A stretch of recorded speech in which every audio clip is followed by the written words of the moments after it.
الحلقة دي برعاية نجيدة أكاديمي. لو نفسك تبدأ رحلتك في البحث العلمي، سواء علشان تبقى باحث أو تحضر للمعادلة أو حتى تخطط للسفر، ومحتار ومشتت وسط الكورسات الكتير ومش عارف تبدأ منين، أكبر تحدي بيواجهك مش بس في التعليم لكن في الخطوة اللي بعدها.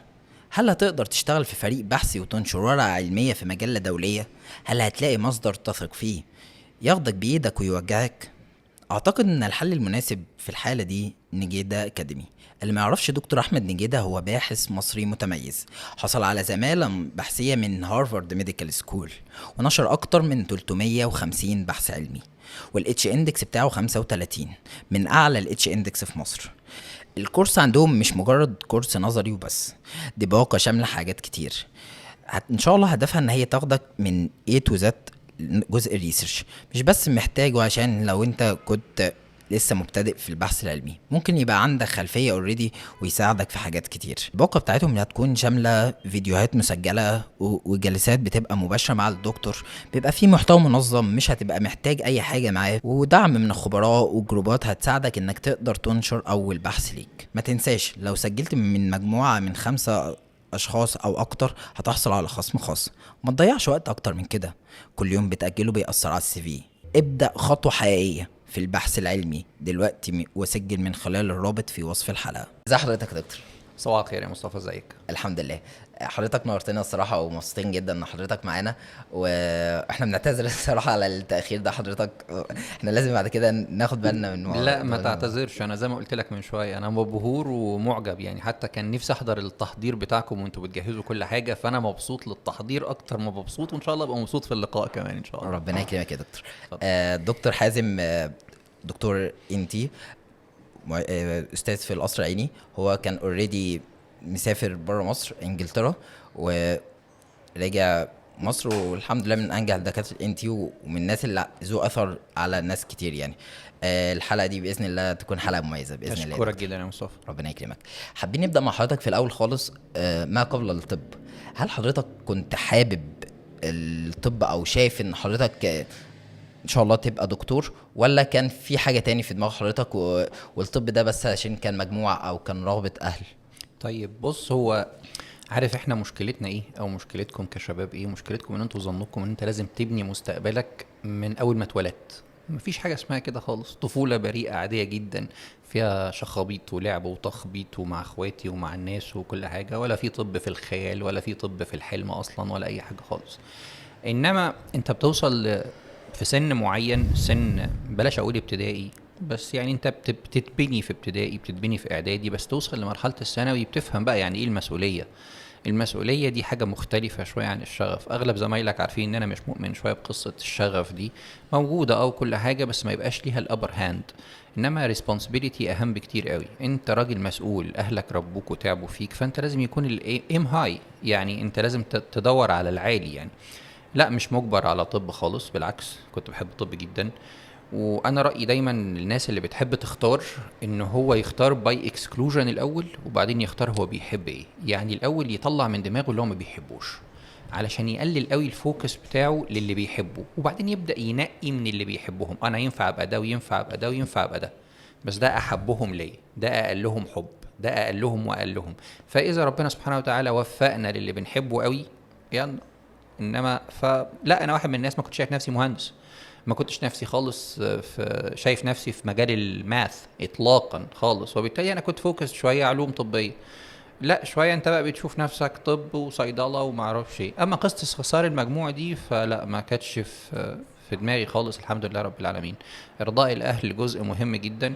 انا كنت عارف يعني قد ايه هم بيحبوا ان انا ابقى دكتور، رغم ان هم ما قالوهاش ولا مره. يعني انا فاكر حتى والدي ربنا يرحمه ربنا يرحمه ويحسن إليه. لما دخلت كليه الطب، انا جات لي بطاقه التنسيق على جامعه القاهره، وجه لصاحبي الانتيم صيدله، فانا بقيت هتجنن عايز صاحبي.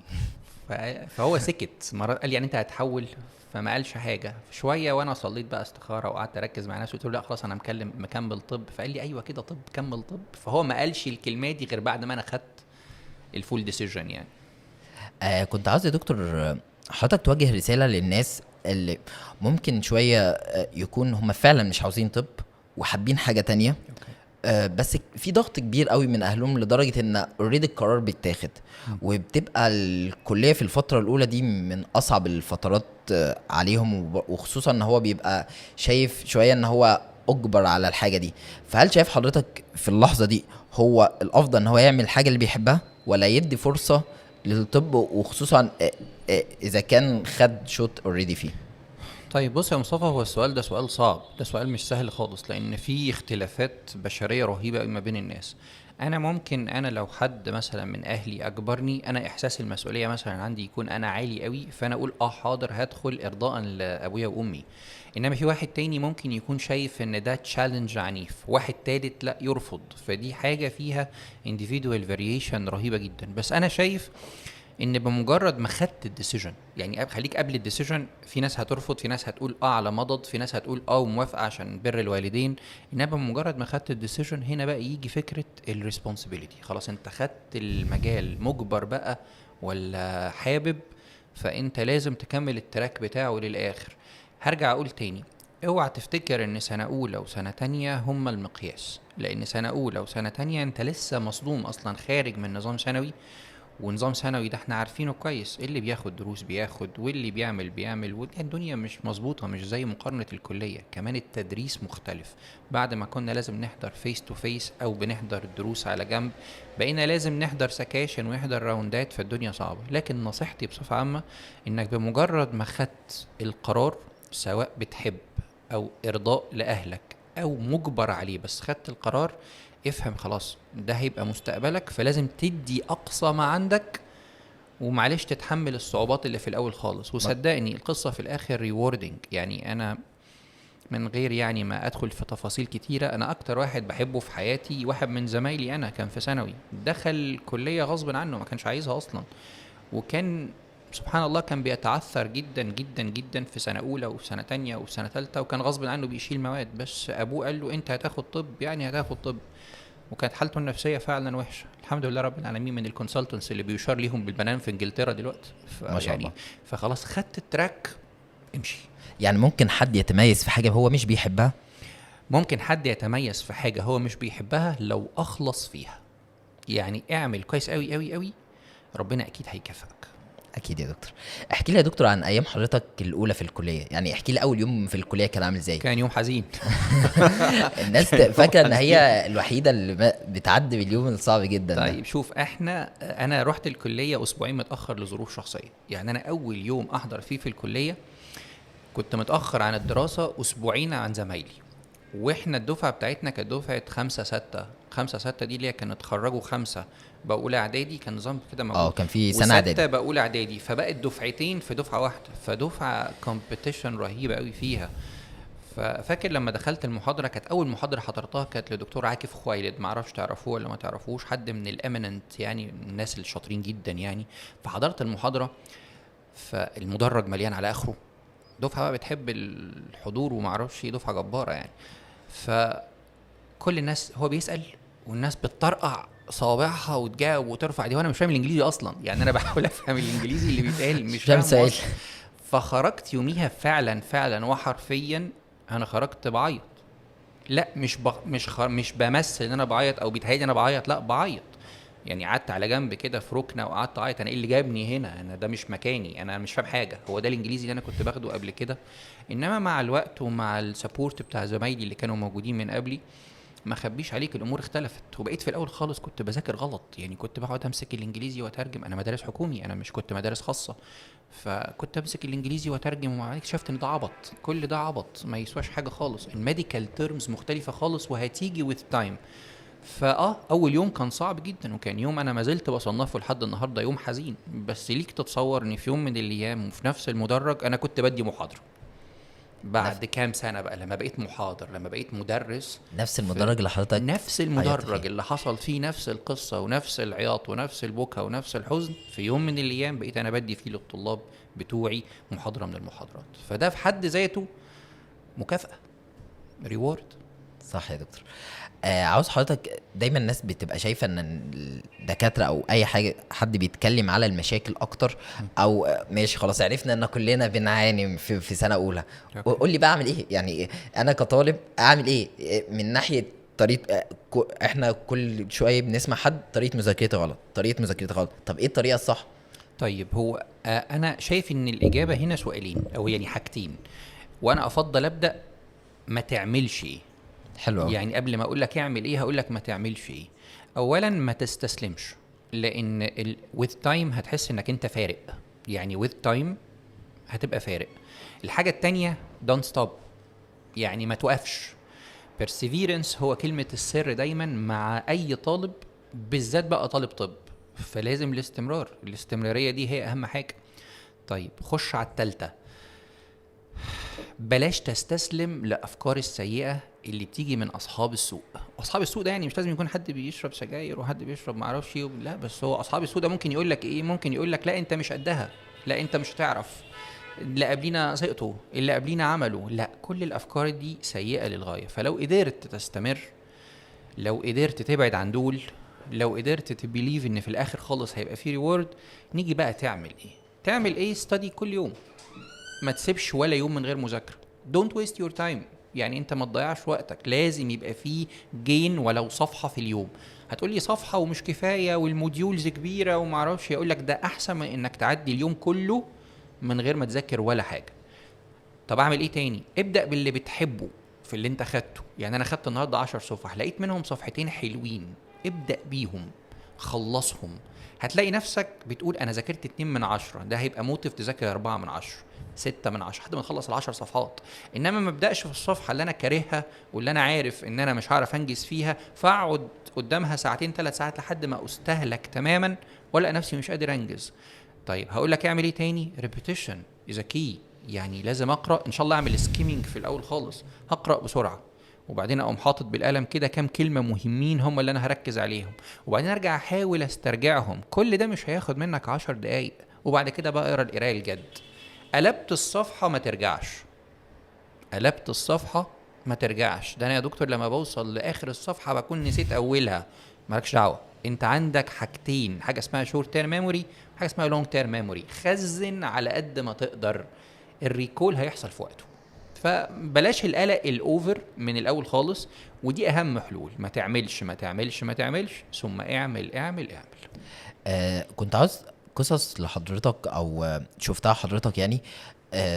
تأثير الصحاب كان على الطلبة ازاي؟ يعني شفت كان طالب مثلا مستواه قليل قوي، ومثلا لما اتحط في مجموعة صحاب معينة مستواه بقى افضل، او في تأثير ملحوظ حصل بشكل سريع جدا، او العكس؟ يعني لا يحضرني امثله معينه، لان الجروب بتاعنا، يعني انا الجروب بتاعنا شخصيا كان جروب ناس كلهم ولاد ناس متربيين كلهم يعني.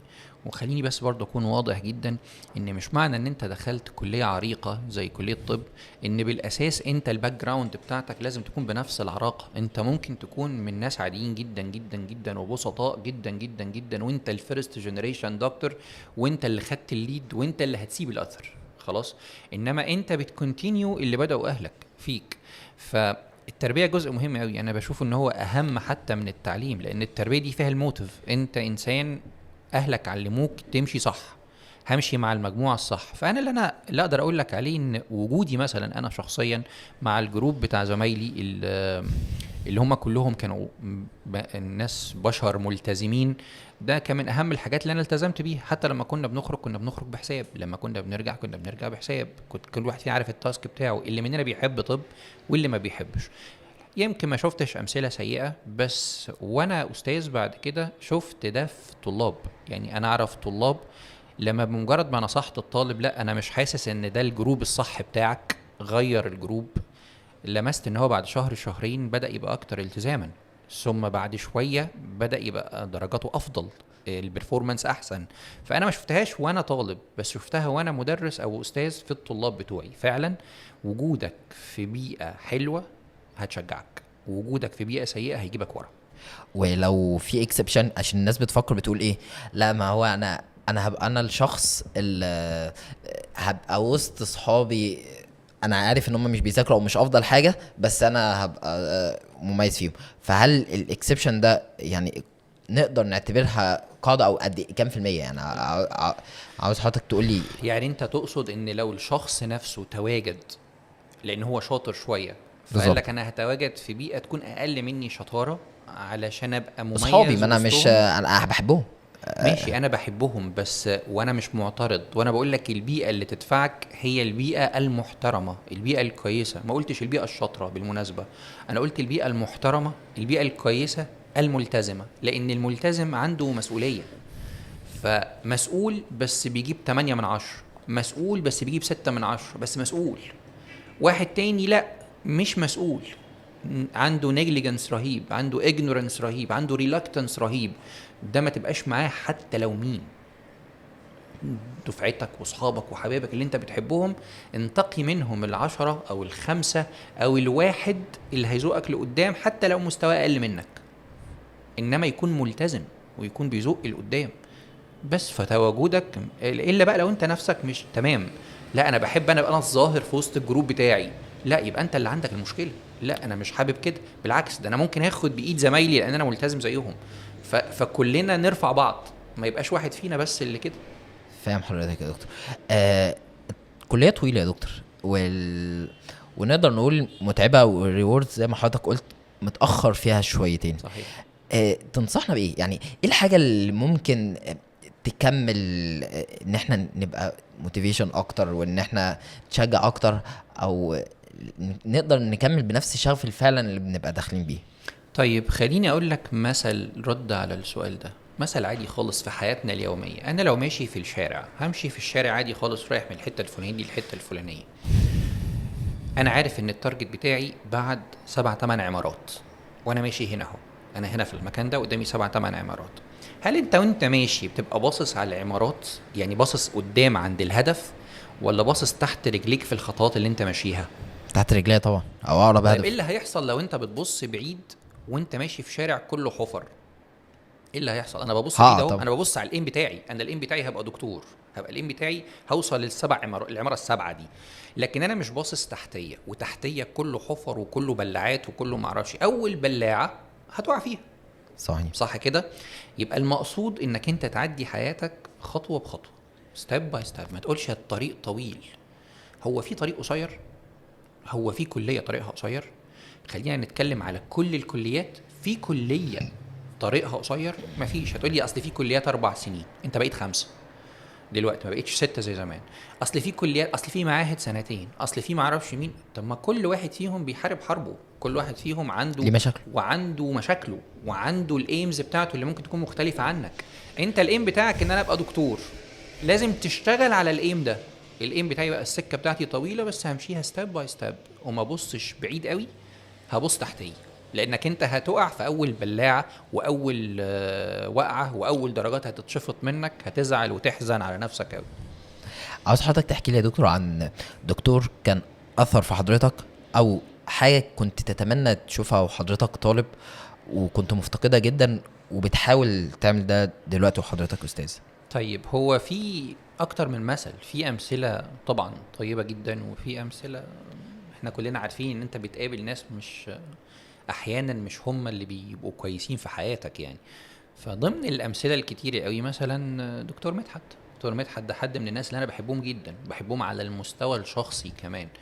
ودكتور مدحت من الناس اللي بيزرع جواك من غير ما تحس كده حب الطب، لان هو بيقعد يمسك كده الانسجه ويقعد يمسك يشرح لك الحاجات بطريقه معينه يخليك يحببك انك انت تبقى دكتور. مؤمن قوي بالله. فهو حد من البليفرز، برافو عليك، حد من البليفرز، يعني اللي بيبليف في حاجه قوي قوي قوي قوي ويديها قوي قوي قوي، يوصلها للناس. فانت بيعرف يوصل. لا ده ايه ده، طب ما انا عايز ابقى زي ده، عايز احب الشغل بتاعي زي ده. طيب تيجي بقى في امثله تانية مش حلوه، يعني انتوا كلكم احيانا بتقولوا في بعض الاحيان للدكاتره اللي في الامتحان اللي بيقعد يضغط عليك في السؤال ويقعد مش عارف ده دكتور مالجننت. ليه سميته مالجننت؟ ليه سميته مالجننت؟ من كتر ما تاثيره كان ضار في جسمك، تاثيره كان ضار على عقلك. فدول حدث ولا حرج، كلنا بنشوفهم يعني. انا اتذكر واحد بعد ما خلصت كل حاجه وجاوبت كل الاسئله، بغض النظر هو مين يعني، هو ما زال استاذ. بعد ما خلصنا كل الاسئله اللي انا هنقصك 10 درجات من طب ليه يا فندم؟ لا لاني ما ينفعش اديلك ال10 درجات دول، لما انت تاخدهم انا اخد كام؟ فالمثل ده مثل سيء جدا. انت دلوقتي مش بتختبر الطالب على معلوماتك، انت بتختبر الطالب على معلوماته. هو انت مطلوب منك 1 2 3 خلصهم، الطالب ياخد درجته بس. انما ما تقولش انا مش هينفع ادي لك دي لانك انت لو خدت الفول مارك امال انا اخد كام. ما حدش هيمتحنك انت في السؤال ده. خلاص انت مش فهمتني بتقارن ازاي؟ بايه؟ فطبعا في ناس ليهم امباكت سيء جدا، بس الامباكت السيء انا هرجع انصح تاني، خده لصالحك. يعني ازاي بقى؟ اتعلم انك ما تبقاش الاكزامبل السيء ده رقم واحد، واتعلم انك انت اللي راح منك انت ربنا سبحانه وتعالى محوشهولك في حاجه تانية. في قصه زي كده يا دكتور، عشان في ناس صحابي بيبقوا ناس مرتبين اوريدي على الدفعه، وللاسف حاجه عملي، حاجه نسي مثلا يبلبيت الليفت لوب اوف ذا ليفر فممكن ينقص كتير، فهو دي حاجه تاثر فيه يعني. في حاجه عملي طبعا. اقول لك، انا واحد من الناس اللي ما كانش ضمن مخيلتي اصلا ان انا ابقى متخصص انف واذن وحنجره، بالرغم ان ده ممكن يكون حاجه انت هتسالني فيها لاحقا يعني. بس انا ما كانش في بالي اصلا ان انا ابقى متخصص انف واذن وحنجره في الاول خالص. انا كان في بالي ان انا انجح واتفوق واجيب مجموع واختار على مزاجي. كان في حاجات بحبها في الاول خالص، يعني مثلا انا كنت بتصور ان انا هبقى اشطر لو كنت دكتور نسا مثلا. يعني تمام. انا الايم بتاعي في الاول خالص سنه ثالثه نسا. جيت في سنه ثالثه وقعت في الفارما وقعه رهيبه، درجات رهيبه في الفارما. فبدا الحلم ده يبقى مختلف شويه. سنه رابعه الامور عدت على خير، سنه خمسة شفت النسا بقى، كان ساعتها احنا سنه خمسة نسا. فسنه خمسة شفت النسا، والغريب في الامر ان من اول ما دخلت الراوند ده لقيت نفسي مش حابه، ولقيت نفسي مش عايز اخد نسا. وفي اللحظة دي بقى بدأ يظهر الحب بتاع حاجات تانية. لا أنا ينفع أبقى كذا وينفع أبقى كذا، multiple choices، يعني حاجات كده، اختيارات مختلفة. وحمدت ربنا على الدرجات اللي طارت بتاعة الفارما، لأن درجات الفارما دي كانت هتخليني على المحك وأنا قاعد في قاعدة النيابات، لأن أنا جبت الدرجة بتاعة نيابة النساء. يا فحمدت ربنا قوي وأنا قاعد في القعدة دي إن أنا ما جبتش الدرجة بتاعة النساء اللي هتخليني محتار اخد نسا. طب ما انت قلت انك ما بتحبهاش. يا عمي بس ده كان حلم عمرك. لا استنى، ما هو ضاعت اصلا لان الدرجات طارت. فالحمد لله انها طارت. وقتها ما كنتش حضرتك شايف ده؟ وقتها ما كنتش شايف ده، كنت حزين جدا ازاي والمجموع والدرجات وانا بعدت خالص. فالحمد لله انها ضاعت. سبحان الله. معلش حابب اخد من كلام حضرتك قلت انا كنت حابب نسا، بعد كده اكتشفت ان انا حبيت حاجات تانية. انا كطالب بقى في الكلية اعرف ازاي انا بحب ايه ومش بحب ايه؟ يعني في تفكير غريب كده، لو انت بتحب الاناتومي فانت حاجات جراحات، لو يعني عاوز اعرف دلوقتي ايه الحاجه اللي هتكون مناسبه ليا او هتكون اكتر ملائمه ليا. طيب برضو هرجع تاني اللي انا قلته لك من شويه. اكسكلوجن. لا قبل الاكسكلوجن هجيلها دي. بس اول حاجه، وانت في سنه اولى اوعى تقول انا بحلم ابقى دكتور ايه خالص، ولا في سنه تانية، لحد ما تخلص الاكاديمي كله. بعد ما تخلص الاكاديمي كله، باثولوجي، هيستولوجي، فيسيولوجي، اناتومي، بايو، بعد ما تخلص الحاجات دي كلها خالص وتبدا تشوف الكلينيكال واحده واحده، ساعتها انت هتقول انا والله انفع ابقى دكتور ده، انا والله انفع ابقى دكتور ده. يعني انا انفع ابقى دكتور انف واذن وحنجره زي فلان اللي شرحها دي. لا بص بقى، انا ما دخليش شرح لي في الماده دي غير ناس وحشه، فانا مش عايز ENT. نفس الكلام العيون، نفس الكلام الفورنسك، نفس الكلام النساء والاطفال. فاللي انا عايز اقوله لك ايه باختصار، اول حاجه تعملها ما تاخدش قرارك بدري. تمام. استنى لما تشوف الحاجه دي. طيب بعد ما اشوفها دراسيا هل ده كافي؟ تمام. بعد ما اشوفها دراسيا هل ده كافي؟ ابدا مش كافي. بعد ما تبراكتس في الامتياز ساعتها بس هيبقى كافي. يبقى اول حاجه هشوفها دراسيا الجزء الكلينيكال، ثم هشوفها في الامتياز، واشوفها يعني بمزاجي إلكتيف، لان الامتياز ده قصه تانية هنجيله كمان شويه. لان انت مش مجبر انك تروح تحضر في الكشك بتاع الانف والاذن وانت مش عايزه. انما لما تكون مجبر لانك انت عندك الموتيف، انا عايزه اكسكلود ان ENT ده تبعي او يخصني انا بحبه، فهروح احضره. فهمتني ازاي؟ ثم بقى نيجي يا مصطفى لقصه الاكسكلوجن انا قلت لك عليها دي. انا ما ينفعش ابقى دكتور نساء، انا ما ينفعش ابقى دكتور اطفال، انا ما ينفعش ابقى دكتور كلى، انا ما ينفعش ابقى دكتور جراحه قلب، انا ينفع ابقى دكتور بطنه، انا ينفع ابقى دكتور تشست، انا ينفع ابقى يبقى انا راجل لقيت نفسي مش ميال لفكره افتح العيان واشتغل في مش عارف فين وسيرجيكال وانسيجنز. انا راجل بطنجي اكتر. ثم لا ده انا راجل بطنجي بحب، لا بلاش التشاست، اخد ترابيكال، بلاش معرفش مين اخد ايه. فيس ابدا الاول ما تفكرش بالتخصصات، ثم لما توصل ليها دراسيا اعرفها، ثم لما توصل ليها في الامتياز اجري انت، روح وقف وتعلم وشوف امورك عامله ازاي وساعتها قرر. نقدر نقول ان هي باي اكسبوجر. يس باي يعني خلينا نسميها احسن باي اكسبيرينس. يعني هي اكسبوجر دي يعني شفت الحاجه بس، انما اكسبيرينس يعني اشتهى. رميت نفسك فيها. جميل جدا. في بعض الناس بتفكر يا دكتور، انا دلوقتي الفيرست جنريشن في عيلتي، او يعني مفيش حد ابقى اعرفه قبل كده، انا اول دكتور. حلو. وما اعرفش حد ممكن اكون شادو ليه او يبقى القسطى زي ما بيقولوا بتاعي. فهل ده يمنع من اختيار بعض التخصصات الجراحية، وخصوصا لو انا ماليش نيابة جامعة؟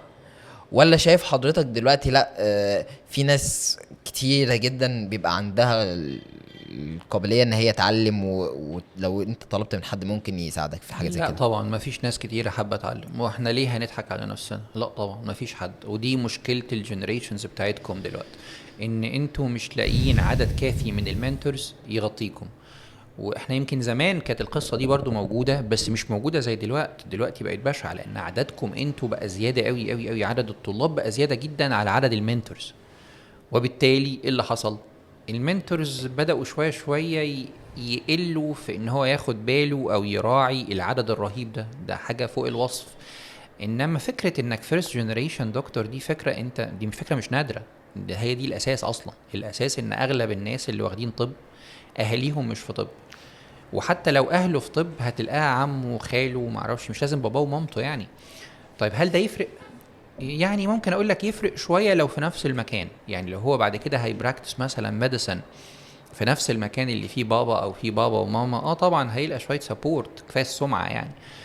وده شيء يعني خلاص فهمناه مع الوقت ومع مرور الزمن. انما لو هو والده ووالدته شغالين في مكان، او والده او والدته شغالين في مكان وهو هيشتغل في مكان تاني، هو بالنسبه لي بقى اسمه فيرست جنريشن، لان هو فيرست جنريشن. هو صحيح مش فيرست لان ابوه وامه دكاتره، بس هو بقى فيرست جنريشن في مكانه اللي هو بعيد عن واسطة أهله، بعيد عن تعليم أهله، بعيد عن إشراف أهله.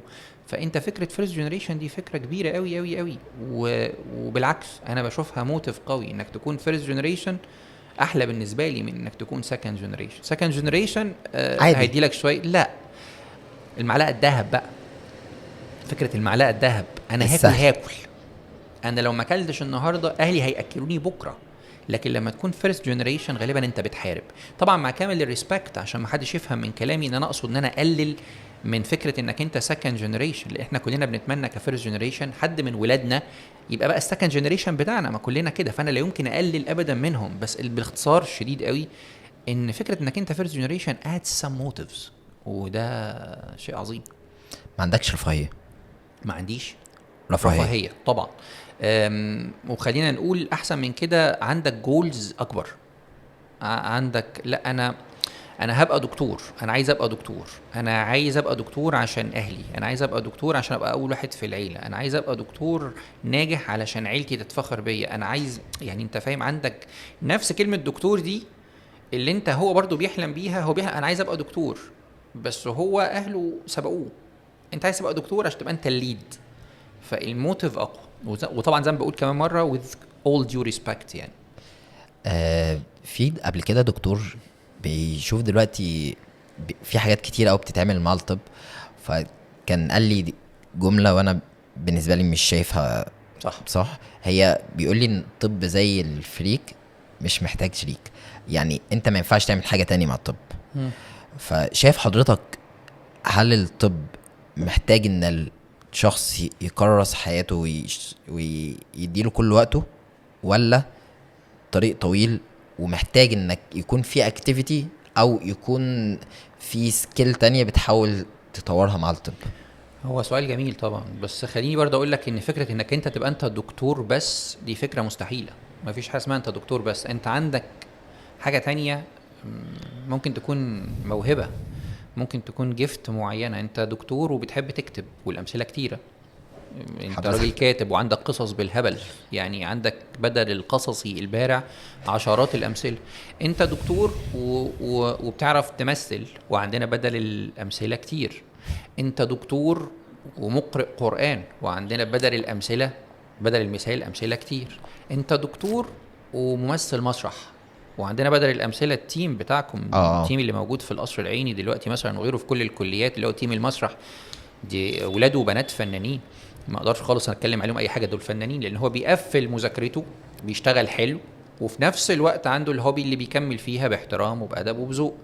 عندك ناس تانية بترسم، عندك ناس تانية بتعمل cultural interactions، لما بيكون في عندنا احتفالات ولا معرفش ايه، تبص تلاقي الجالية الفلانية بتعمل حاجات جميلة جاية فلان، دي كلها activities جنب الطب.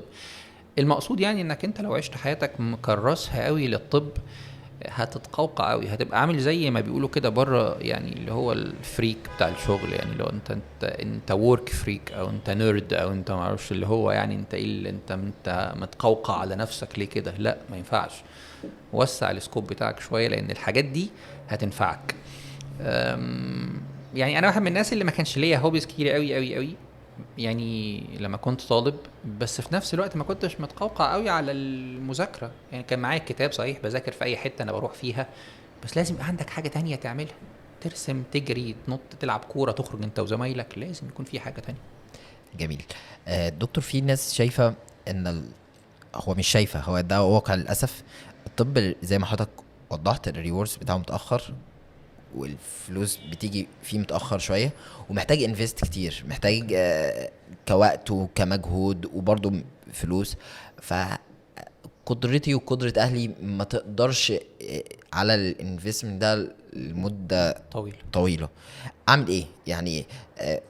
يعني ممكن اشتغل وانا طالب، ولا ساعتها اكون بخسر الحاجه الكبيره مقابل حاجه صغيره، وخصوصا ان اكيد تشتغل الفلوس مش ايه يعني؟ ايه نوع الشغل اللي انت ما عايز ما ده تشتغل؟ سؤال تاني. اللي انا كنت عايز ايه اسال نوع حضرتك، الشغل يعني؟ ايه الشغل اللي ممكن اشتغله وانا طالب، ويعني ايه الحاجه اللي ممكن تكون ما بتاثرش قوي على الدراسه وتساعدني في نفس الوقت في الطريق ده؟ طيب بص بقى، انت عمال بتدخلني في حتت كده، كل شويه تقوم واخدني في حته زي ما تقصد تزنقني يعني. بص لا يا خالص. سيدي، انا شخصيا اعرف ناس دلوقتي طلاب وبيشتغلوا مع الطب، بيشتغلوا مع الطب لان ظروفهم حكمت بكده، هو عايز يجيب فلوس لاغراض معينه، عايز يجيب فلوس يساعد اهله، عايز يجيب فلوس علشان يابجريد نفسه، عايز يجيب فلوس عشان يحوش فلوس معادله عشان لما يجي وقتها.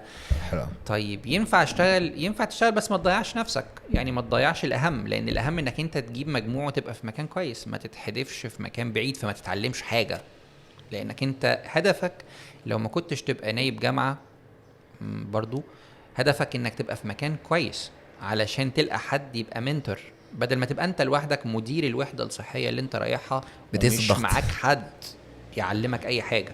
ففكره انك تشتغل فكره عظيمه جدا، بس هتشتغل ايه بقى؟ اوعى تشتغل حاجه فيها ميديسن من غير لايسنس، اوعى تشتغل فيها حاجه، اي حاجه فيها ميديسن من غير لايسنس، انت مش حضانات، لايسنس شيفتات. خالص انك تشتغل وانت طالب.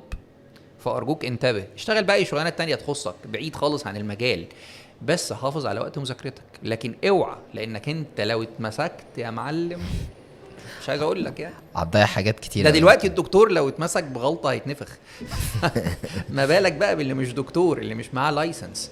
فلازم تبقى فاهم انك انت ما ينفعش تشتغل خالص حاجه فيها ميديسن وانت طالب، حتى لو قالوا لك احنا هنكفر، حتى لو قالوا لك احنا هنغطيك، اوعى، وقت الجد محدش يعرف. الكل هيسحب، يعني الاستشاري بيسحب والاخصائي بيلبس، الاخصائي بيسحب والنائب بيلبس، النائب بيسحب والامتياز بيلبس، الامتياز بيسحب واللي تحتيه بيروح السجن.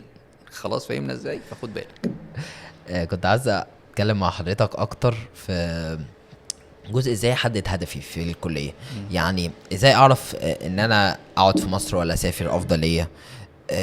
زي ما حضرتك قلت، مش التخصصات بس، ماشي انا عرفت ازاي هعمل اكسبوجر او اخد اكسبيرينس، بس برضو عاوز احدد هدف او اوتلاين كبير لحياتي. ازاي ممكن اعمل ده يعني وانا في الكليه؟ طيب هو دلوقتي الموضة دلوقتي طبعا كلمة اسافر اسافر اسافر، وانا عارف طبعا البريشرز اللي موجودة علينا كلنا، احنا كمان كناس شغالين في المدرسة وانتوا كطلاب لسه بتتعلموا، واكيد سامعين وشايفين اللي بيحصل حوالينا، فاحنا عايزين احنا كمان نسافر. بس خليني اسألك سؤال، هل كل الناس ينفع تسافر؟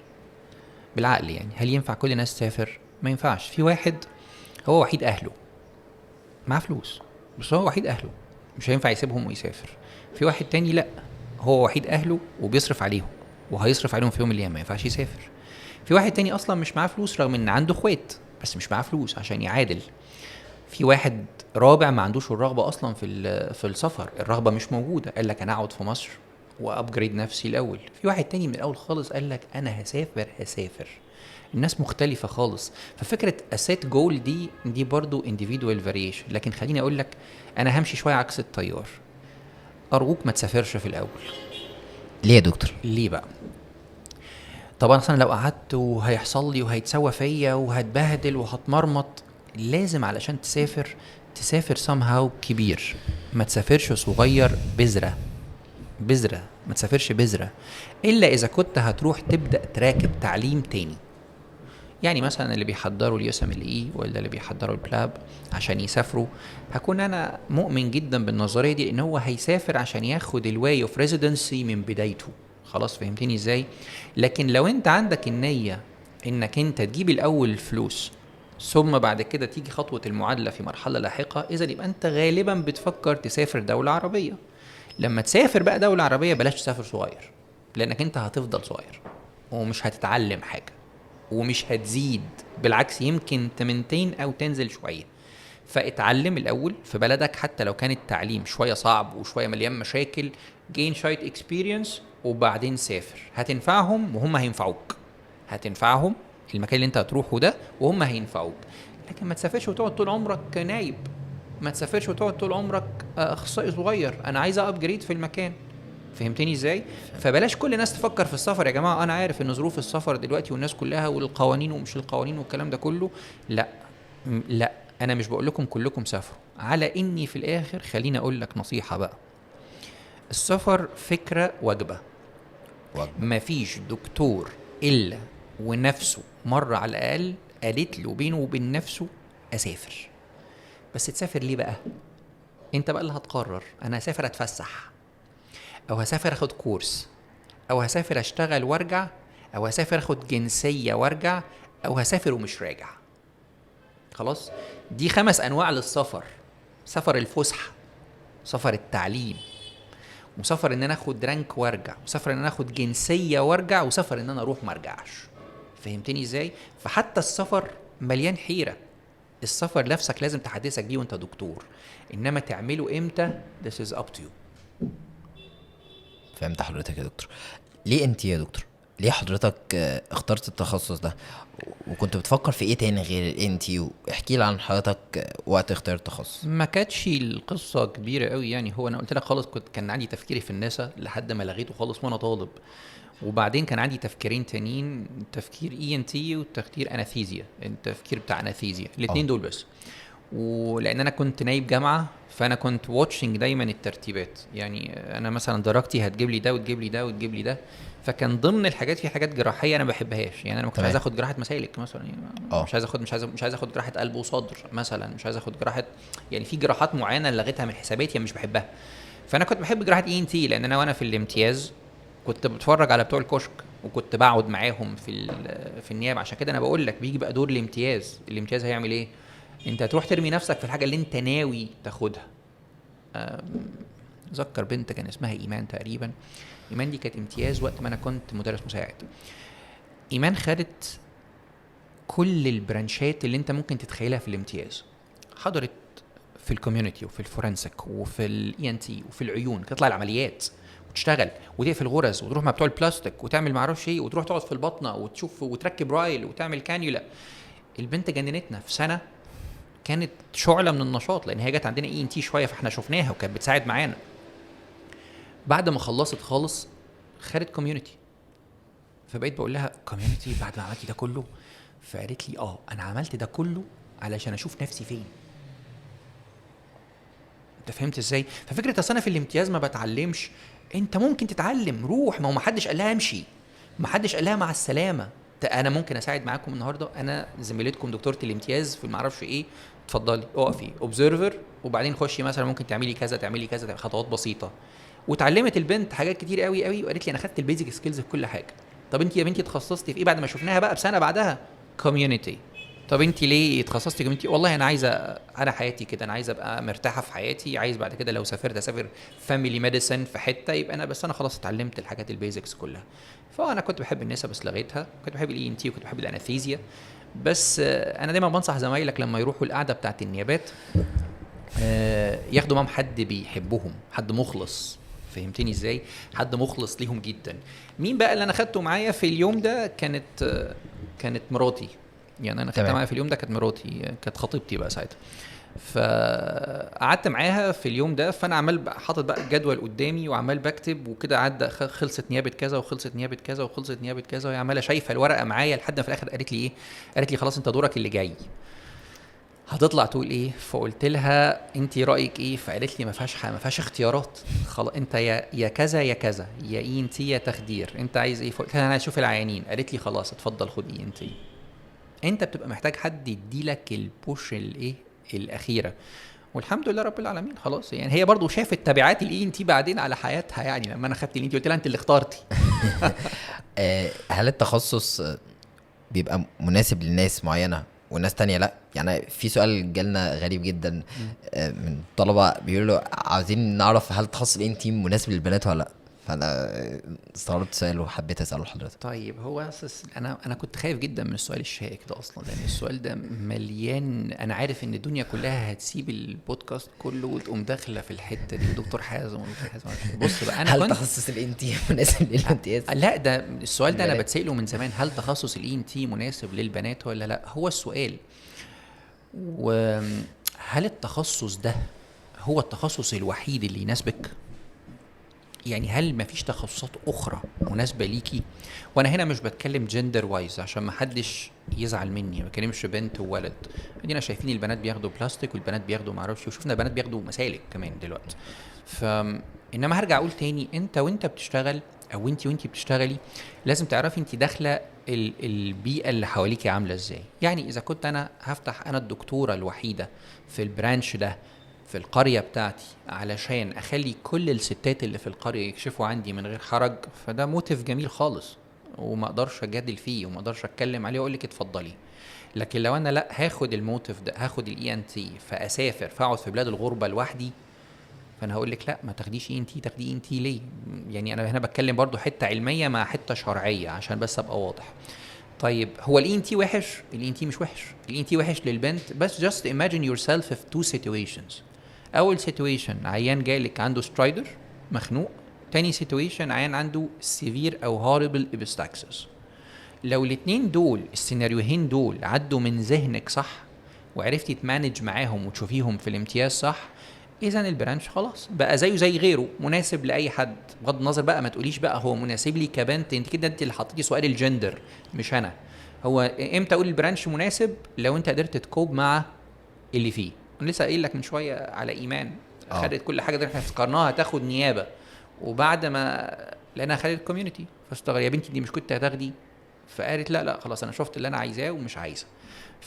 ينفع كل الناس، بس قبل ما تفكري اخد اي ان تي فكري اشمعنى ده، وهل انا اقدر عليه ولا لا، وهل اقدر امارسه بره الجامعه ولا لا. لان انا ممكن اجي امارسه في مكان في الصحه مفيش حد بيعلمني.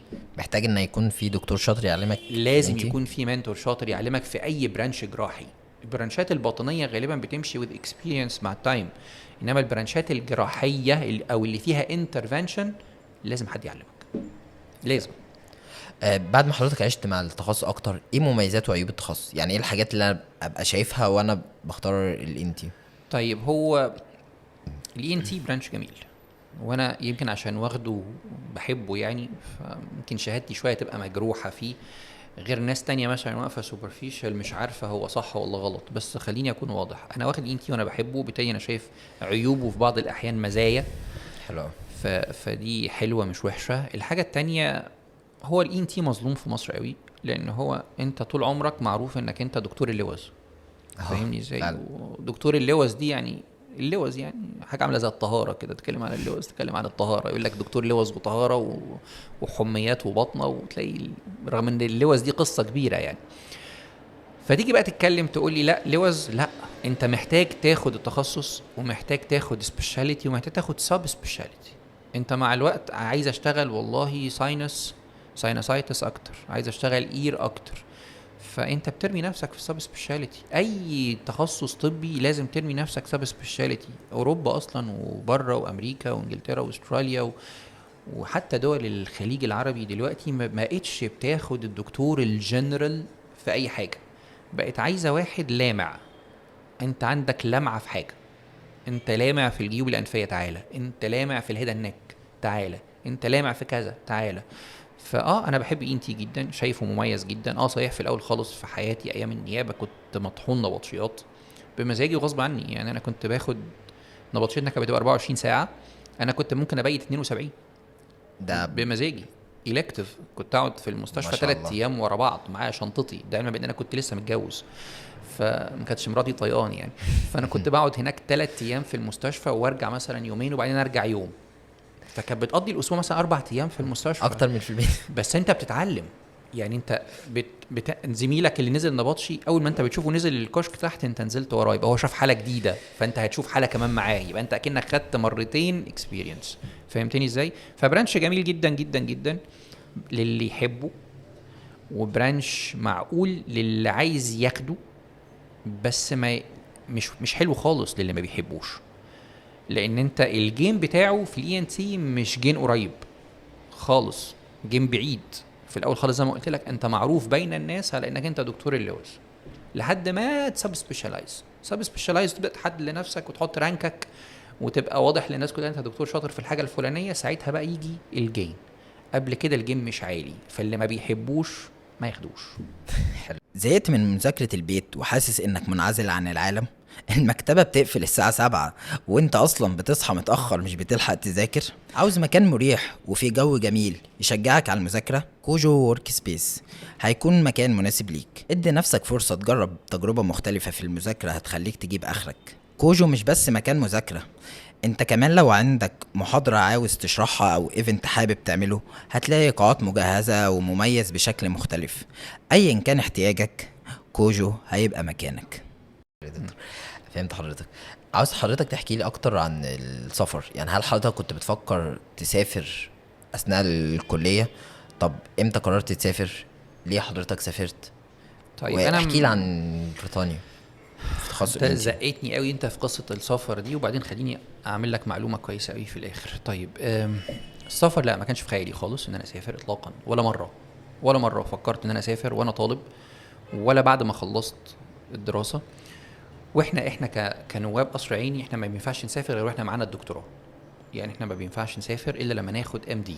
يعني لازم الاول اخد الدكتوراه بتاعتي وبعدين مسموح لي ان انا اسافر اعارات بقى او ده بيبقى كل انت كادر جامعه. فما كانش واحد من احلامي خالص.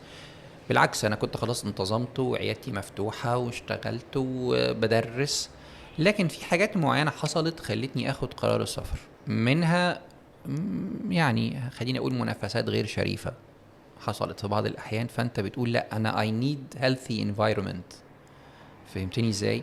فانا اول حاجه خلتني اسافر او افكر في السفر هو ده حضرتك تقصد برايفت صح؟ منافسات غير شريفه حصلت. فالمنافسات غير الشريفه اللي حصلت دي فيها شويه بريتش عنيف جدا للاثكس. فانت بتوصل لمرحله لا انا مش يا هتلوث باللي بيحصل ده، يا اما I need to take a break. والبريك ده بقى يا اما هيكمل يا اما انت خلاص بعد شويه هتلاقي نفسك رجعت. فمن هنا جاء بقى القصه بتاعت ان انا اسافر. طيب اسافر فين؟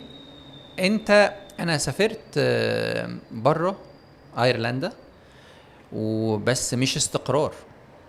يعني ما كانش استقرار خالص. انا ما استقريتش في اوروبا خالص. انا استقراري الاساسي كان في دوله من الدول العربيه، انما ما استقريتش في اوروبا خالص. انما انا خروجي لايرلندا كان للامتحانات والبراكتس والرجوع بس. فما فيش استقرار. فانت بتقول لي السيستم، انا اتعلمت السيستم لكن ما استقريتش فيه خلاص. انما ليه بقى؟ لاعتبارات الاهل واعتبارات الولاد واعتبارات التربيه واعتبارات ان انا بنتي وولادي وعايز افضل محافظ على اللي انا معلمهم بطريقه معينه. كان عندي ولادي موجودين، فهسافر هعمل ايه في كلتشر انا بخاف منها؟ وطبعا ده ما بيحطش ابدا من الناس اللي بيستقروا، عشان بس نبقى واضحين ان في ناس بتستقر في السفر وهو قادر يسيطر انا مش من الناس اللي كنت شايف نفسي قادر اسيطر، وكنت شايف ان الستريم في ريسك. عنيف جدا. وده انا لمسته في الفتره اللي انا قعدتها، لدرجه حتى انا كنت بخرج، انا كنت بشوف حاجات انا ما احبهاش وما احبش ادخل فيها وما احبش ولادي يشوفوها.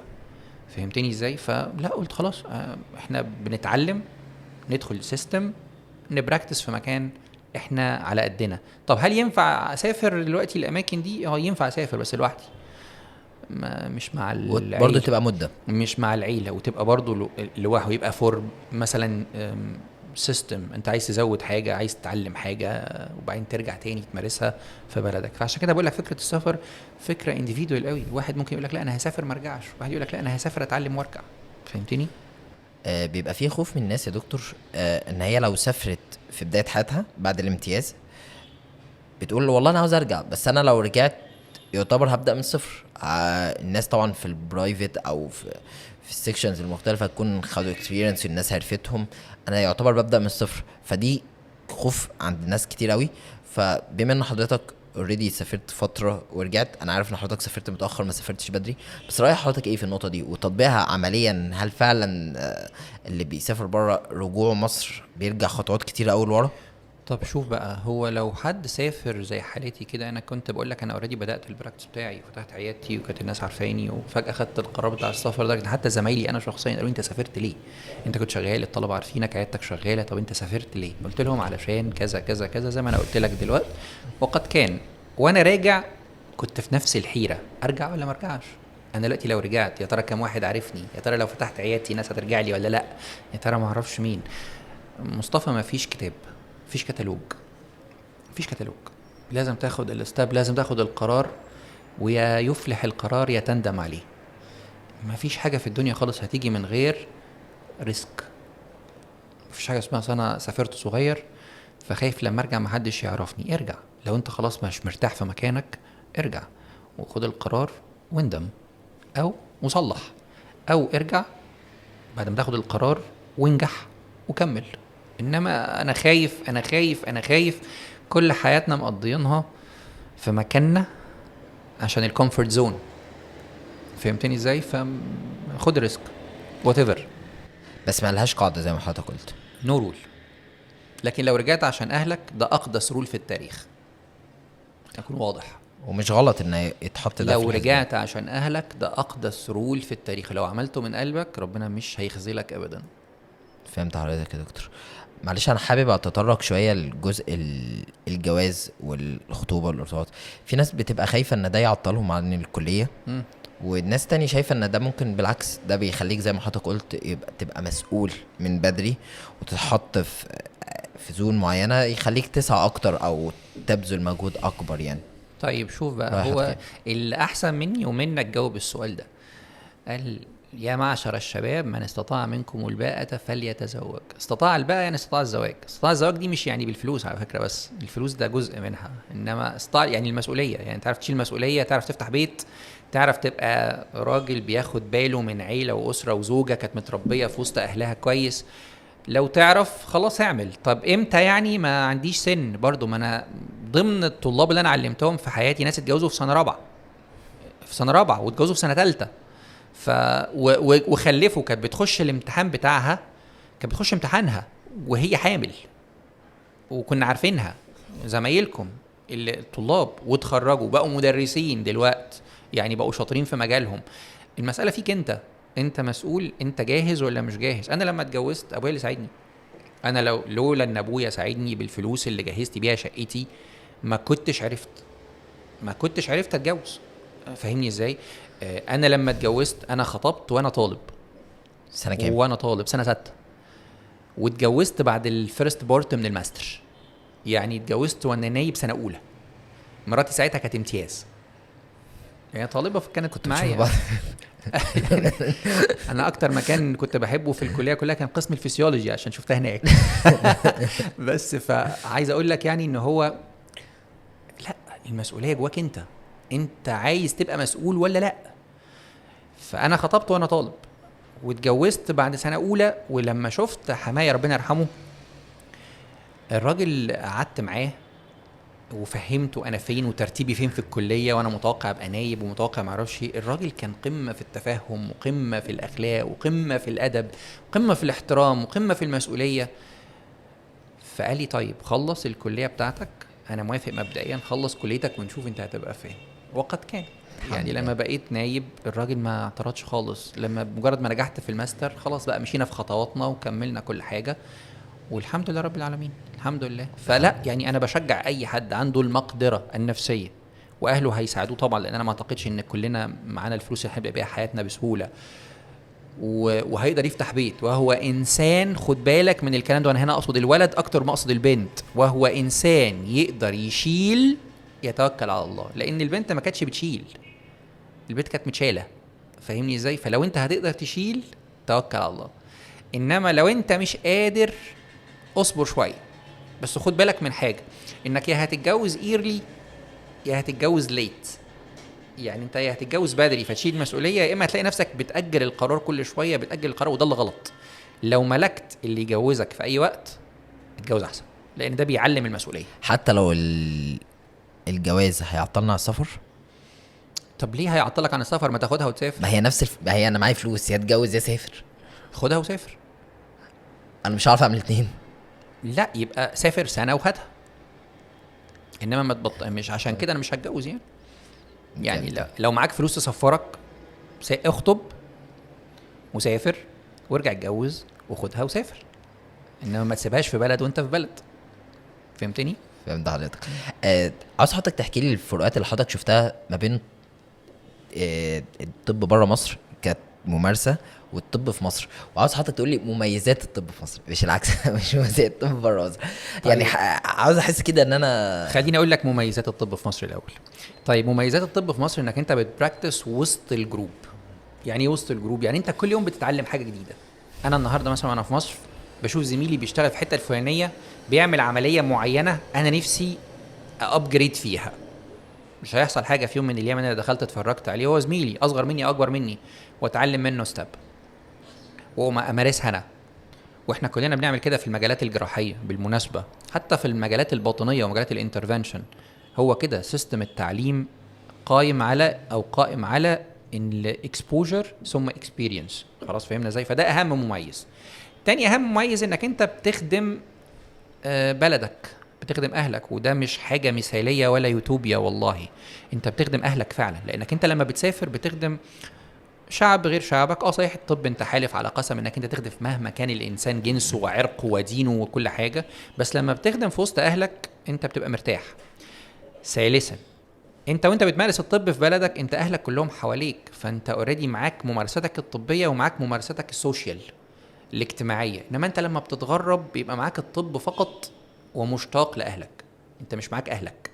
فالحته دي بتفرق قوي بالذات في الناس اللي هم عندهم الايموشنال درايف قوي شويه زي حالاتي. انا يعني الايموشنال درايف بتاعي شويه قوي، فحس بالغربه قوي، فلا ما احبش اقعد كتير في الغربه.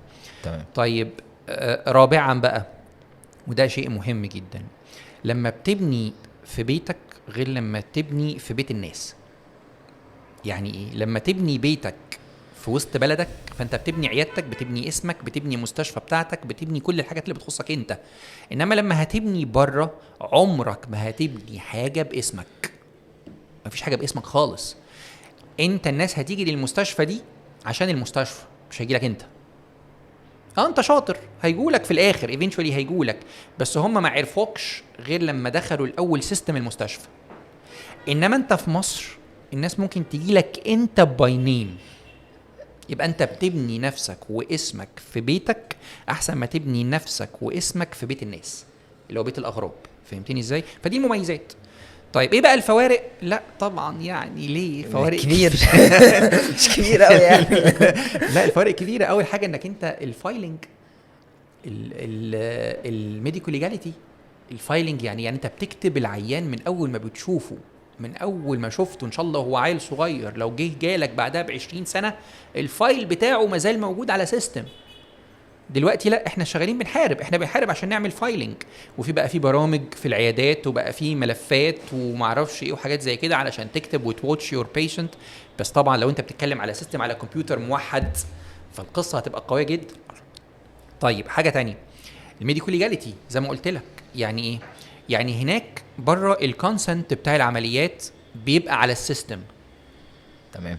يعني انت المريض عمره ما هيدخل اجراء جراحي الا لو وقع الاجراء على البصمه الالكترونيه اللي موجوده على الجهاز، اللي موجوده على الكمبيوتر، فبصمته وامضائه بيتحط على السيستم. نو واي انك انت تلوز الكونسنت. انما هنا انت الكونسنت اللي انت بتاخده ده فيه خناقات. انت تاخده فين؟ تاخده في عيادتك ولا تاخده في المستشفى؟ والعيان هيبقى فاهم وانت بتشرح له كل حاجه ولا لا؟ لان انت هناك بتشرح، العيان عايز اوكي هيوافق، مش عايز ما توافقش. انا مش هاخدك للعمليات الا وانت توتالي موافق على العمليه. هنا في مصر لا، انت بتتحايل والله، واصل ما اعرفش ايه ده طبيعي، واصل ده كومن، واصل ده ليس كومن. فتلاقي العيان بيقول لك نعم نزيف، نعم دم، نعم ما اعرفش مين. فتلاقي العيان بيجادل معاك كانه فاهم كل حاجه. الجدال ده مش موجود بره خالص. مع ذلك انت مطالب انك انت طالما دخلت جوه سيستم، اللي هو السيستم اللي هنا مثلا، عيش معاه ولازم تكمله صح، وافرض الاسلوب الصح. يعني انا مثلا بعمل الكونسنت بتاعي، بعمل الفايلنج بتاعي، بعمل ما اعرفش ايه، بتاخد بقى اللي انت اتعلمته بره وتحاول قدر الامكان تنفذه هنا. لكن ارجع اقول تاني، لو انا بفضل امارس طب فين، بره ولا هنا؟ لا، انا احب ابني اسمي في مكان. خلاص انا خدت اللي انا عايزه، او انا استفدت، اتعلمت حاجه، اتعلمت اكسبيرينس، اتعلمت سيستم، اتعلمت فايلنج، اتعلمت ميديكال ليجاليتي، اتعلمت شويه اثكس حلوين. فلازم ترجع تمارسهم بقى تاني في مكان. نقدر نقول ان انت بره بتبقى ترس في منظومه كبيره او في ماشين كبيره. موافق. اما هنا انت بيبقى ممكن نقول اول اور نون، يعني هتبقى دكتور شاطر وقدرت تبني نفسك بشكل كويس وساعتها هتاخد سبايك كويسه قوي، او تبقى فعلا مش دكتور، مش صح. افضل حاجه انا موافق. انت هناك ترس، يعني انت المنظومه مش هتتعب من غيرك. لو انت خرجت كترس هيحطوا ترس مكانك. انما انت في مصر لما بتقفل عيادتك الناس بتدور عليك. فهمتني ازاي؟ إن لو سبت مكانك في المستشفى الناس هتدور عليك. فانت ليد، انت قائد في مكانك، ودي انا شايفها اكبر ميزه يعني. جميل جدا. بالمناسبه انا اول مره اخد بالي من حاجات كتير قوي في الفروقات، يعني ربنا يبارك. حابب اكلم حضرتك عن التدريس. يعني انا بفكر، انتي اوريدي حضرتك وضحت لي ان هو تخصص فيه ضغط وتخصص، انا شايفه ان هو تخصص الحمد لله الربحيه بتاعته كويسه، يعني عشان بس ما تخدعش الناس على اللونج ران. يعني لما تبقى كبير شويه الربح بتاعك هيبقى معقول ويناسبك. اقصد بس ان محتاج تديله وقت بشكل كويس. فسؤالي بس، ليه حضرتك دخلت في التدريس؟ يعني ليه حضرتك حبيت التدريس؟ وطالما حضرتك شفت التدريس وكنت مميز جدا فيه، ليه ما فكرتش فيه من ناحيه بيزنس؟ يعني ليه ما حضرتك حبيت ان الموضوع يكون توتال فري وبشكل مستمر؟ يعني حضرتك ما وقفتش عند نقطه معينه، لا الموضوع بيتطور سنه بسنه. متابع حضرتك انت كويس جدا. تقصد يعني ان انا اخلي التدريس هو الاونلي بزنس مثلا اللي معايا؟ يعني محاضرات مثلا ودروس وتكسب مالي مثلا مش من وراه؟ اونلي، بس هو ليه حضرتك اصلا حبيت التدريس رغم ان اوريدي ما فيش وقت لده؟ والحاجه التانية، طب خلاص انا تميزت في التدريس، ليه بقى ما خدتش التدريس كجزء بيزنس؟ طيب خليني اقول لك على حاجه. اولا مفيش حاجه اسمها انت ليه حبيت التدريس. اصل التدريس ده غالبا انا في ظني ان هو موهبه، رغبه. يعني ايه؟ يعني انت اوريدي بتعرف من جواك تدرس ولا لا؟ لو انت بتعرف حلو زي الفل، انت عندك الملكه، ناقص بقى انك تبراكتس. انما مفيش حاجه اسمها يلا وانا مش موجود بره منظومه تدريسيه اتعلم التدريس. عمري ما هعرف اتعلم ادرس وانا بره منظومه تدريسيه اصلا، لان انا مش هيبقى في احتكاك بيني وبين الطلاب الا بقى الاونلاين جروبينج والحاجات اللي احنا عارفينها دي كلها. ف يعني انا كنت بحب التدريس ومش شايف ان هو عائق مع الشغل البرايفت، لان انا موجود في الجامعه اصلا. انا مدرس في الجامعه، وانا اول مره شرحت كنت نايب اصلا. يعني اول مره شرحت كان المدرس بتاعي اتاخر شويه، فانا دخلت شرحت للطلاب لحد ما المدرس جه، دخل المدرس كمل من بعديه وانتهينا. انما بقى الفكره اللي تخليك تكمل ولا ما تكملش هو انت بتعرف توصل اصلا للطلاب ولا لا. يعني انا ممكن كحازم لما اشرح النهارده للطلاب ممكن الاقي نفسي مثلا بيحضر لي 2 طلاب. هل امشي؟ لا، انا عليا واجب تدريسي لازم اشرح. طب لما تحضر فتلاقي اللي بيحضر لك 100 طالب، اكيد ده من جواك هيحمس فيك شويه ملكات. لا انا لازم اعمل احسن، لا اشتغل احسن، لازم ادور على ريسورسز، لازم اعمل فيديوهات، لازم اعمل صور، لازم احكي قصص، لازم اقرب من الطلاب. يعني انا اتذكر وانا قبل ما اسافر على طول كان الناس بيجوا لي، انا كنت بشتغل باخد في الفرنساوي شغل مستشفى الفرنساوي، فكانوا بيجوا لي الطلاب في الفرنساوي علشان نقعد 4-5 طلاب كده مجموعات صغيره، واقوم شارح كام حاجه فور فري طبعا، وكنا بنشرحها ونخلص السؤال ولا سؤالين هم عايزينهم ويروحوا. قد ايه الحاجه دي كانت موتيفيتنج، لان انا كنت بره الوقت بتاع العمل كنت بلقى مثلا ساعه راحه، لما الساعه دي يا جماعه هي اللي احنا هنقعد نشرح فيها، يبقى انا ما اخليتش بشغلي وفي نفس الوقت ما اخليتش بالحاجه اللي انا بحبها. ومع الوقت بقى مصطفى انت بتجين الاكسبيرينس، تعمل بقى فيديوهات وتعمل حركات وتعمل يوتيوب شانل وتعمل معرفش مين. انما انا هرجع اقول تاني، لو في حاجه في الدنيا دي كلها موتيف يخليني ارجع من السفر بعد الاهل طبعا، البيشنت والتدريس. التدريس كان سبب ان حضرتك سبب ترجع اساسي، من السفر؟ سبب رئيسي، سبب ربنا رئيسي. يبارك لك يا دكتور. انا كنت انا ما زلت طبعا من متابعين حضرتك من زمان، وما شاء الله يعني الخواطر اللي حضرتك بتكتبها او البوست اللي حضرتك بتكتبها بتوصل بسرعه قوي. الطلبه تحس ان دي حاجه جوانا او حاجه بتعبر عنها. مش قوي كده يعني مش عاوز ابالغ، بس هو عاوز بس حضرتك تحكي لي عن يعني علاقه حضرتك بالطلبه، وخصوصا ان ممكن نقول شويه ان ممكن لما الناس بتبقى اساتذه بيبقى في جاب ما بينهم وما بين طلبه هم مش عارفين هم عاوزين ايه، مش عارفين طيب بص يا مصطفى، هو كلمة السر أنا في رأيي سيبك من قصة طالب ومدرس. أنت علشان تعرف تتعامل مع أي حد في الدنيا لازم تحط نفسك مكانه، وعشان تحط نفسك مكانه صح لازم تفتكر الاكسبيرينس بتاعتك لما كنت أنت اوريدي مكانه. فأنا الحاجات دي ما بعدتش عني خالص، يعني أنا فاكر لما كنت طالب، فاكر مين البناين وفاكر مين المالجنانت، فاكر مين اداني درجات كويسه وفاكر مين اداني درجات وحشه، فاكر اتعلمت ازاي وقريت من كتب ايه، كتب ايه كانت حلوه وكتب ايه كانت وحشه، كتب ايه كانت بتنزل علشان التكسب المادي فقط وكتب ايه كانت بتنزل علشان صاحبها انسان مجتهد وعالم. انت كل ده لازم تشوفه.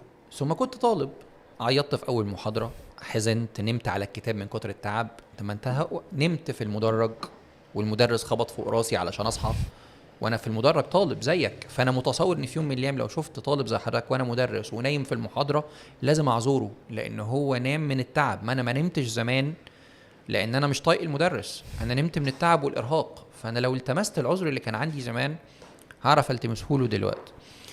احكي لك قصه صغيره كده. مره من المرات انا كنت بمتحن، يعني مدرس كان لسه عندنا امتحانات شفوي في الENT. يعني القصة دي من القصص المؤثرة جدا في حياتي واللي بنساهاش. دخل عليا طالب عينيه حمرة، كان بنلبس بقى الكاستمز البيضة اللي الطالب بيه والكرافات، وبيقعد قدامي، والواد نظيف جدا بس كرافتته مش مربوطة قوي، وقعد قدامي وعينيه باين عليه جهاد ومش نايم. فبقول له انت مالك؟ فقال لي معلش كنت سهران طول الليل بذاكر. احنا كمدرسين وكأساتذة ما بنحبش الكلمة دي، لان معنى كده ان اللي قدامك ده غالبا مش مذاكر. فهمني ازاي؟ بس يلا بقى let us be in his position. فقلت له طب ليه؟ فقال لي اصل والدتي اتحجزت في المستشفى من 3 ايام وملهاش حد غيري، فانا اللي بروح اقعد معاها في المستشفى. فبروح اقعد معاها في المستشفى وبعدين اذاكر عندها، وبعدين البدله بتاعتي هناك، فانا بلبس البدله واجي على الامتحان.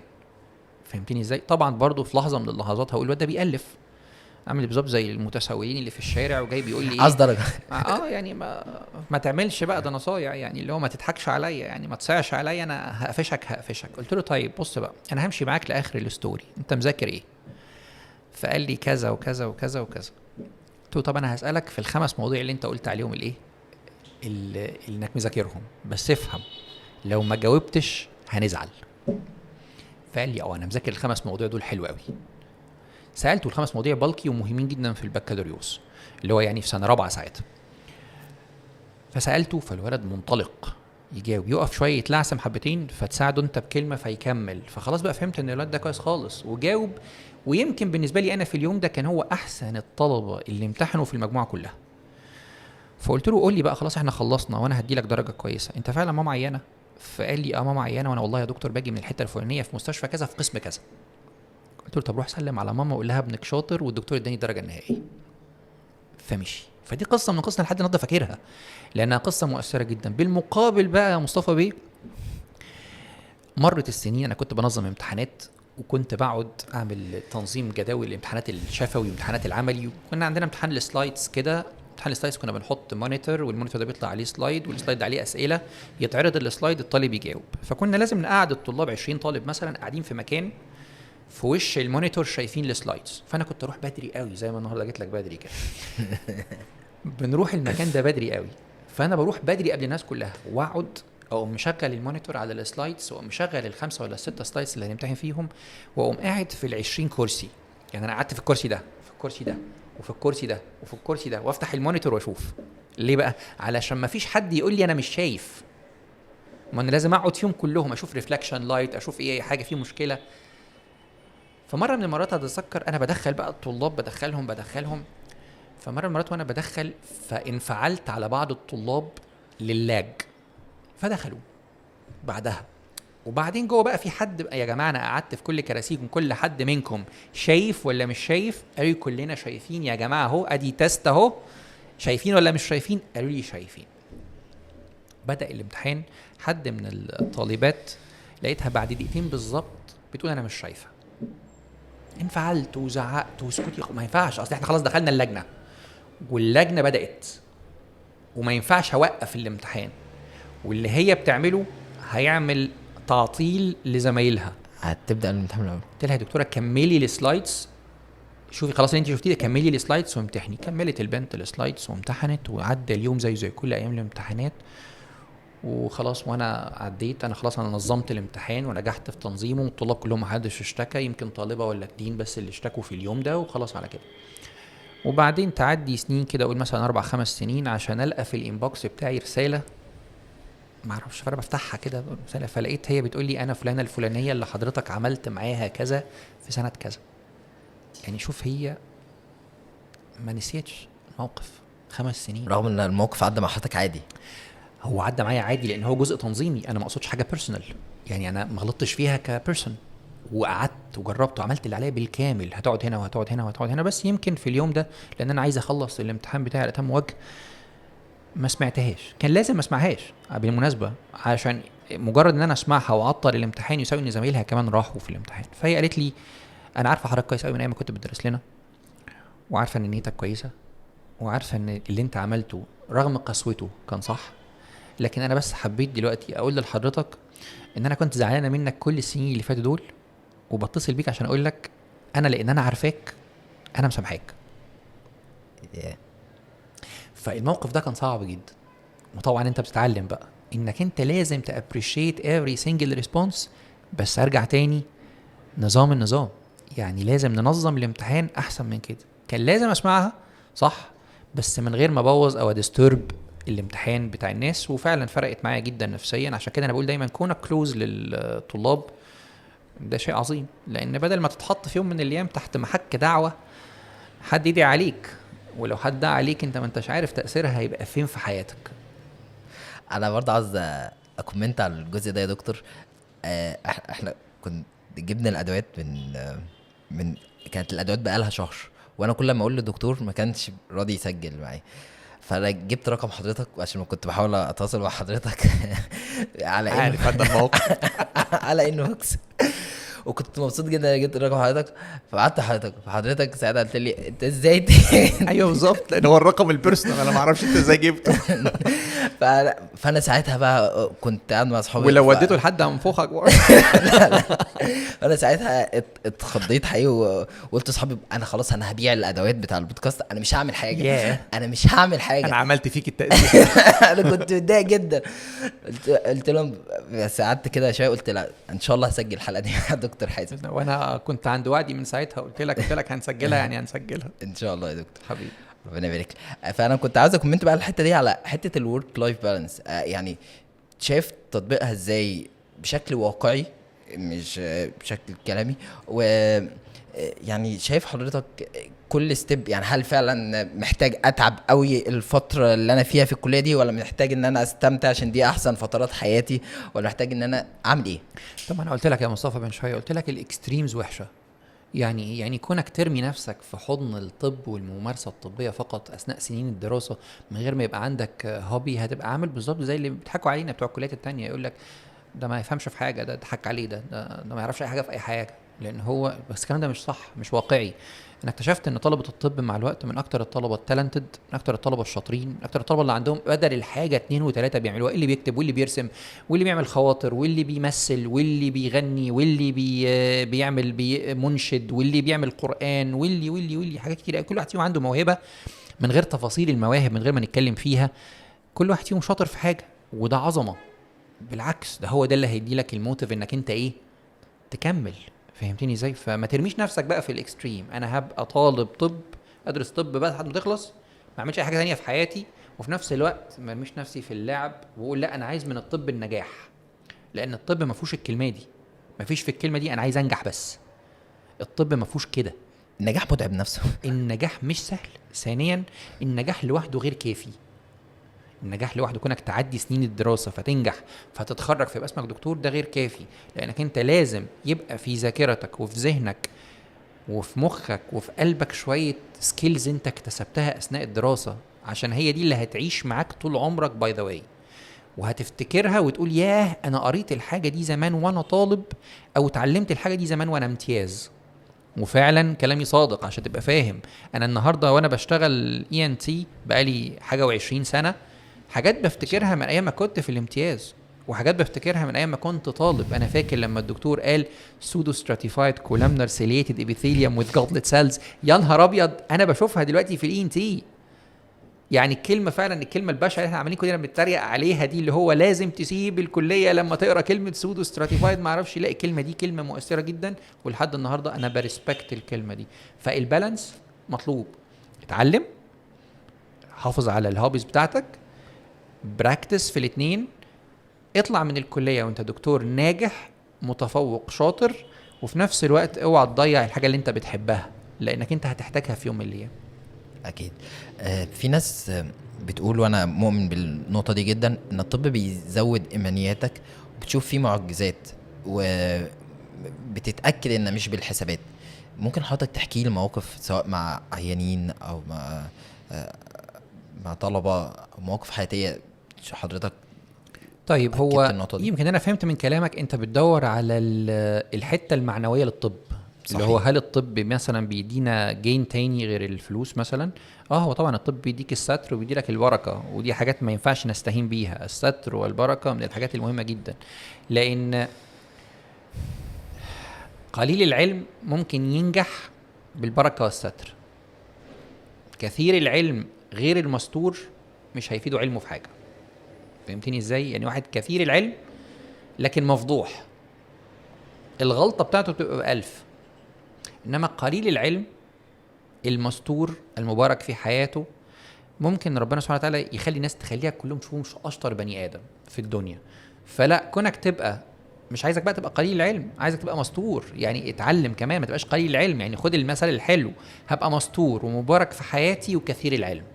فهمتني ازاي؟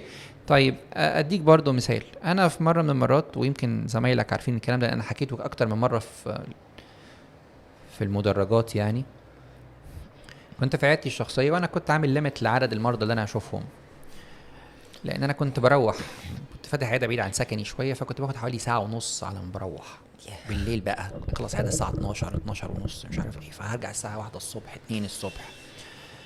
فانا قفلت الحالات وخلاص الدنيا متظبطه وهخلص. وبعدين قرب الاخر فانا سامع عيان بره بيتكلم مع السكرتيره بتاعت العياده، انا عايز ادخل، انا لازم ادخل، انا ما اعرفش ايه، وزعيق بقى وخناق وما اعرفش ايه.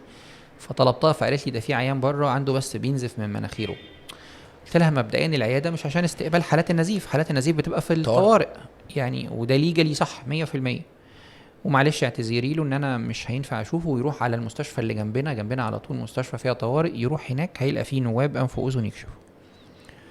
الراجل الا لازم ومعاه 2 من قرايبه وما اعرفش. قلت له طب خلاص بقى، الكلام ده كان متاخر قوي. قلت له خلاص هشوفه. دخل الراجل وشفته، وكان عنده بليدر صغير خالص. بصيت عليه، عملت له انسبكشن وكويته، عملت الكي للبليدر ده، وقلت له خلاص انت زي الفل، روح وسلامة الله مع الادويه دي. شكرني الراجل ومشي. استشارتك بعد اسبوعين.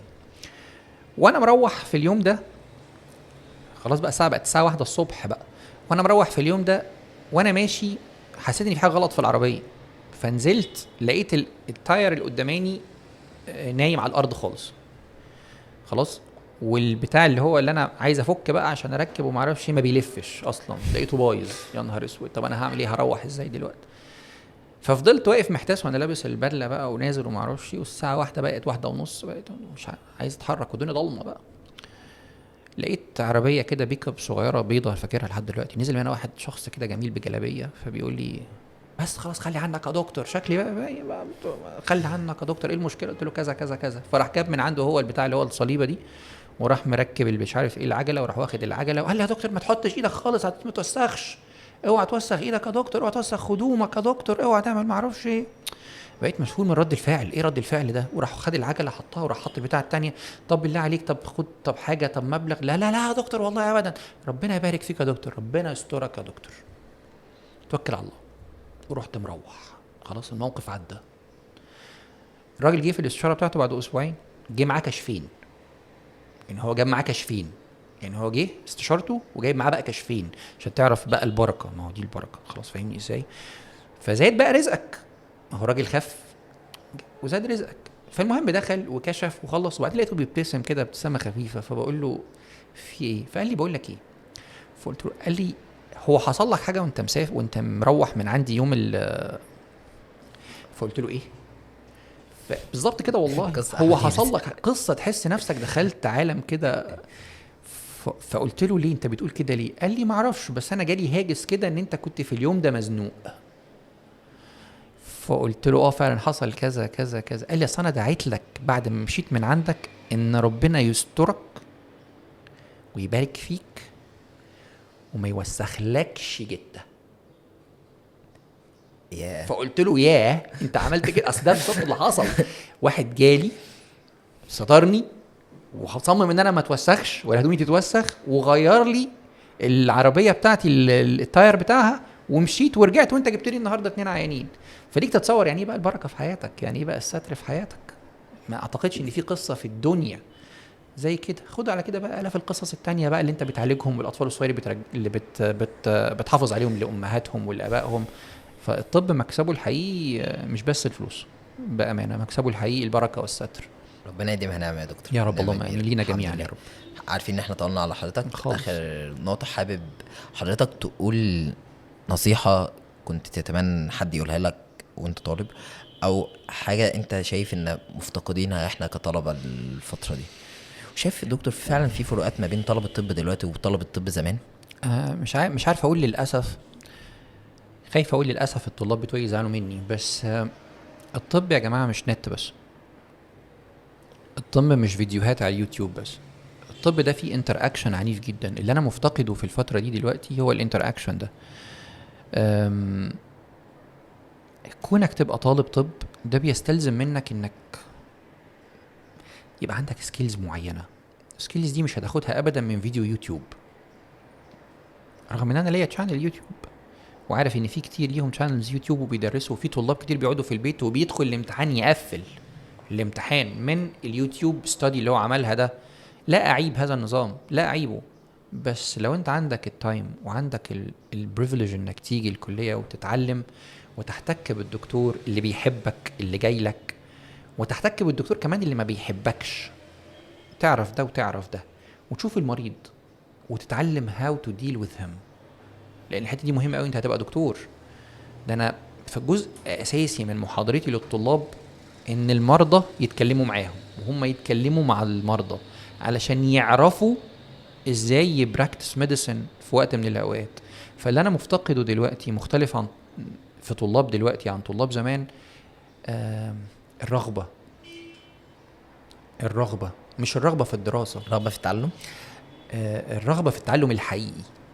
هم بيتعلموا، بس الرغبه في التعلم الحقيقي اللي بيشمل حاجتين: علم وجيت ان تاتش. هم مضيعين جيت ان تاتش دي خالص. تسمح لي يا دكتور اعلق على النقطه دي كوجهه نظر كطالب. شايف حضرتك ان ممكن شويه النظام الجديد وضغط الامتحانات وضيق الوقت هو اللي دفع الطلبه للنقطه اللي حضرتك بتقولها دي؟ يعني فعلا الناس عاوزه تتعلم، بس شايف حضرتك الوقت يسمح بالحاجات الكتير اللي حضرتك قلتها؟ انا لمس لك العذر جدا طبعا، ولمس لكم كلكم العذر. انا عارف ان نظام 5+2 مختلف عن نظام 6+1. 6 و1 قبل كده اللي كانت فيها سنه امتياز، المنهج شويه كان الوقت بتاعه طويل. انما دلوقتي ال5 سنين بقى الموديولز مضغوطه. بس يا جماعه ما فيش حاجه في الدنيا بتيجي كده. كل حاجه في الدنيا اي نظام جديد يا بعد شويه هنكتشف ان هو مش حلو فهيتم التخلي عنه، يا اما هنموديفاي. وكل اللي اقدر اوعد بيه ان في موديفيكيشنز حلوه قوي شغاله حتى في الاي ان تي ان بارتيكولر هيلمسوها بتوع السنه الجايه ان شاء الله باذن الله. فما تقلقش، يعني الحاجات دي كلها بتبقى مع الوقت بتتحسن. ولو لا قدر الله لقينا ان السيستم مش ماشي، انا متاكد ان القائمين على الامر اكيد هيغيروه. شكرا جدا لحضرتك يا دكتور. في نهايه اللقاء يعني حابين نشكر المكان كوجو كووركينج سبيس، هو هوستد للبودكاست ده. واللي ما يعرفش كوجو، هو كووركينج سبيس واوريدي في قاعات تدريس وفي اوريدي قاعات زي ما بنسجل البودكاست ده. حابين نشكر حضرتك جدا يا دكتور، وكانت حلقه حقيقي مثمره والناس استفدت بيها على المستوى الشخصي. العفو يا مصطفى، انا اتشرفت بيكم كلكم واتشرفت بتيم العمل والكاست كله. قد ايه انتوا ناس مجتهدين وانا بحترمكم جدا من اللحظه اللي شفتكم فيها بتجهزوا كل حاجه في المكان. ربنا يبارك لك يا دكتور. شكرا. شكرا يا مصطفى.